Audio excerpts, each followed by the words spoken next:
Good morning, traders. Welcome to the TMT stock market strategy video for Friday, July 28th.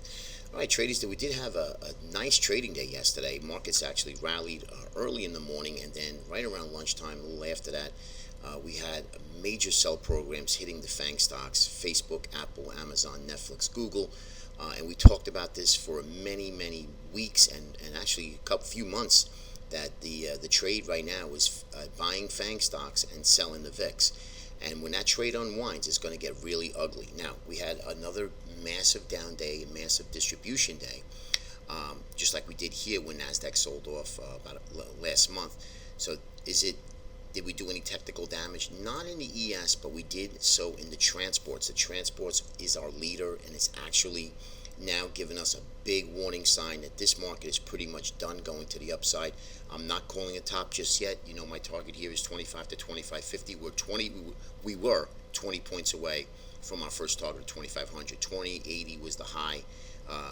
2480 was the high, and then we just sold off from there. Major sell programs came in, and why? Well, the portfolio managers, money managers, mutual funds, hedge funds, the bigger hedge fund managers that are actually managing billions of dollars, want this market to go even higher so they can start getting out of their stocks, right? If they all get out at the same time, they're going to start and create its own correction without even doing so. So what do? Buy a basket of FANG stocks, because it's heavily weighted throughout a lot of the ETFs, and that pushes the market higher, and they sell the VIX. So now, someone or many of the individual managers started selling yesterday at its high, and then really you could see what happens. Risk off happens extremely fast. So we did do some technical damage on some of the charts, but the ES right here is still okay. We had a gap fill. We went right all the way back up to the upper end here, but caught the 21 EMA. Next area support will be 2463.5. That remains the same. And then, of course, that 21 EMA at 2458.50 off the daily chart. Resistance is going to be the 2480, guys. That's going to be yesterday's high. Okay, NASDAQ, I think technically has done some damage here, but it is one day. Let's see what the GDP report numbers come out this morning, 8:30 here in the United States. And if they like the number, then we can get a retracement rally, maybe take back half of this candle, and then we'll see where we go next week. Will be a pretty much important week if the market is going to recoup its loss and move higher, or could that be it now? We don't know. I am still looking for higher prices, but again, one day doesn't make a trend, so the analysis needs a few more days of trading to get some price action. You could see here, one candle took out pretty much about 6-7 days. Now, we had that little gap fill area here. That support came in at 58.90.75.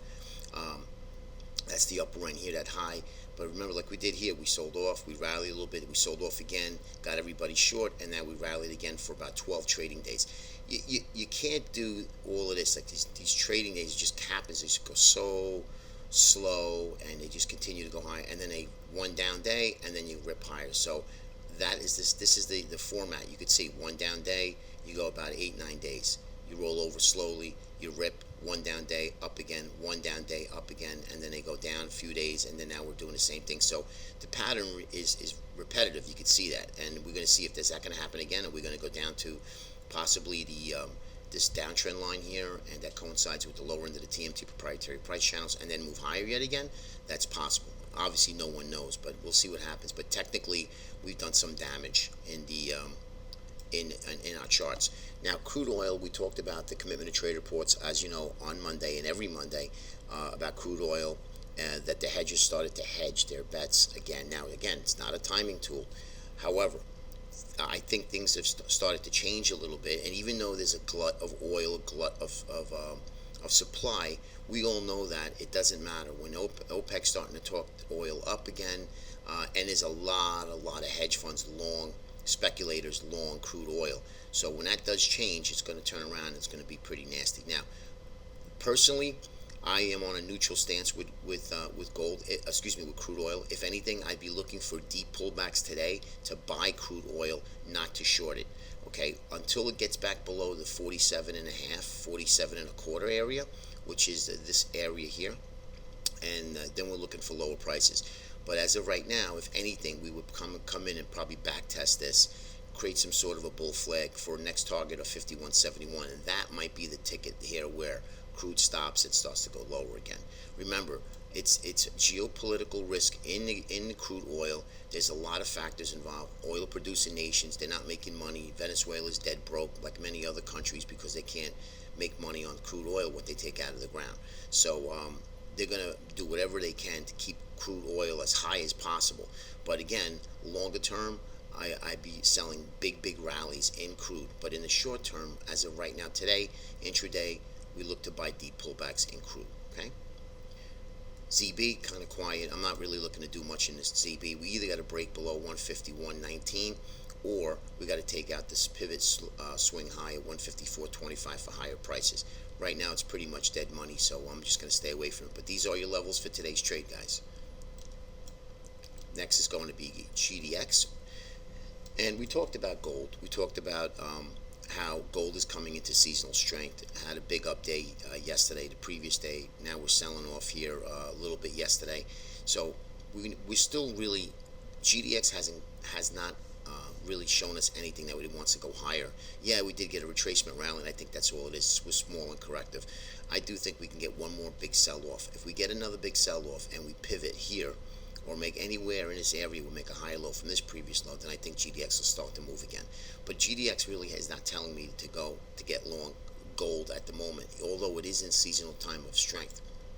Here's the GC contract, pinning the underbelly of this symmetrical triangle, and again, it had a nice move. It had about 50-60 point move, but very subdued, very quiet type of trade.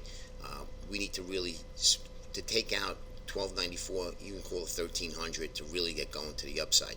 Or, again, let it pivot somewhere around the 1225, 1230 area, let it hold base and start to move higher. Then we take a shot at gold to get long again. But as of right now, I'm going to back off with gold, me personally, and just see where it's headed in the next few days. Spiders, you can see here, this is actually today's data. This morning, the 28th, but yesterday you can see here we did some technical damage. Futures are down globally overnight.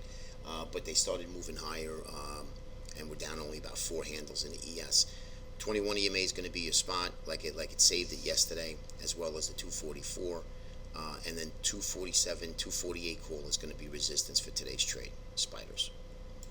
And you can see here transports, we did technical damage. I mean, we didn't even take back 1/10 of this move.